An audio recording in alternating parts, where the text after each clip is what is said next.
And the Roosevelt Park Zoo has welcomed a new member to its family. Sprite is a Scottish Highland calf born to parents Sage and Sully. The female calf got its name from its energy levels soon after being born. Sprite has remained very energetic while nursing and growing alongside mom and dad.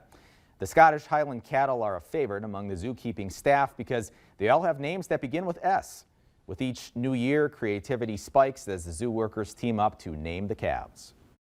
Sprite was named after the fact that she was a Sprite calf running around and very active when she was born. So the keepers were super excited to name her Sprite.